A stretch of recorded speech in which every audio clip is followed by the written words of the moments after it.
Jirra jirtu kabajamtoota hordoftoota Dambal Miidiyaa akkuma beekamu magaalaa Finfinnee keessatti argamna kunooti iddoo addaa maqaa isaa illee warri baroo wajjin waliin turaa isiniin jedha keessummaa tokko qabadhee jira turtiin keessan wajjin haa ta'u ashi maqaa keenyatti himite.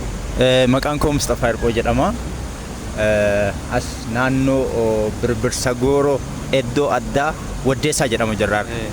Akkuma ilaalaa jirru karaa kanarratti waan bareedaa kana hojjetanii jiranii baay'ee namatti kan toludha jechuudha. Iddoo bashannanaa fakkaata. Mee maaltu sitti dhagahame kana walaaltume? Iddoon kontiraaktara hojii bishaanii Tamaamuu Seen diriirsaa ujummoo bishaan qulqulluu bishaan xuraawaa meeshaalee mana shaaworii jalqaba hanga dhuma gamoowwanii fi manneen jireenyaa diriirsuu hojii sararoota dhangala'aa mana keessaa fi manaan alaa magaalotaa fi industiriiwwan xixiqqaa hanga gurguddaatti diizaayin gochuu diriirsuu suphuu fi tajaajila gorsaa kennu hojii bishaanii industiriiwwanii fi magaalotaa diizaayin gochuu diriirsuu fi suphuu hojiilee armaan olitti maqaan isaanii dhahame magaalaa Finfinnee fi magaalota Oromiyaa kamiinuu keessatti qulqullina olaanaan isin ni hojjanna. Kanaaf ragaan keenya hojiilee gurguddaa magaalaa Finfinnee fi naannawa ishiitti akkasumas industirii bulbulaa keessatti hojjanne nuuf ragaadha.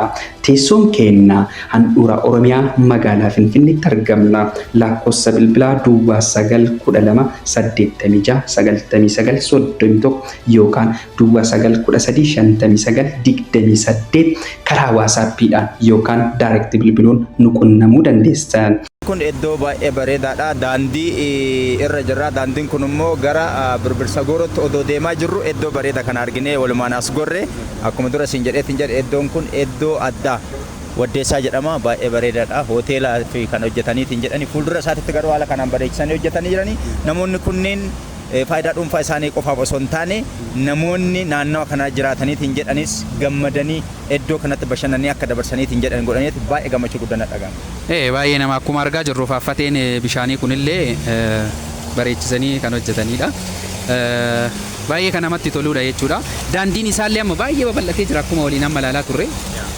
Keessattuu tanaan dura Finfinnee keessatti konkolaataan yeroo namoonni hedduun konkolaataan kan deemanii fi namoota lukaan deemanii fi dursi hin kennamuuf ture. Maaliif karaan illee baay'ee dhiphaadha. Baay'ee kan ulfaatu waan tureef amma immoo daandii bal'ate kana irratti illee maal inni? Daandii kuni namoonni baay'een isaanii daa'ima fa'a qabatanii namoonni manguddoonni namoonni humnaan socho'anii konkolaataadhaan waliin bu'anii deemuu hin dandeenye baay'ee rakkataa turan kana dura. Hadha immoo akka argiteetiin jettu kana namni kamiyyuu akka barbaadetti miilaan socho'ee daandii isaa deemuu danda'eetiin jedha. Kun waan baay'ee bareeda waan baay'ee namatti toleetiin jedhu waan baay'ee jajjabeeffamuu qabeetiin jedhu jechuudha. Akkuma kana argaa jirtu waanuma salphaa irraa hojjetaman kana hojjetamee kan jirudha jechuudha. Baay'ee kan bareedu kuni. Mee magaalaa biraa magaalonni biroo maal irraa baratuu qaban jettee yaaddamee kana?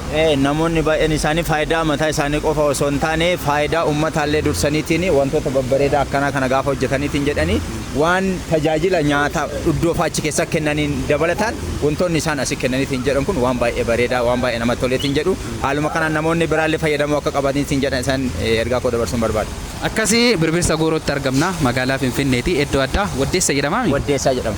Turtiin wajjiif taasisanii baay'ee galatoomaa isin jedha. Waan ija kaameraa kennan argine kan isin daawwachiin waan ta'eef galatoomaa isin jechuu wanna qophiin kenna kanarraa kanuma irratti raawwata. Namoonni yeroo jalqabaatiif gara Dambal Miidiyaa dhuftan immoo foloo gochuun dagatina.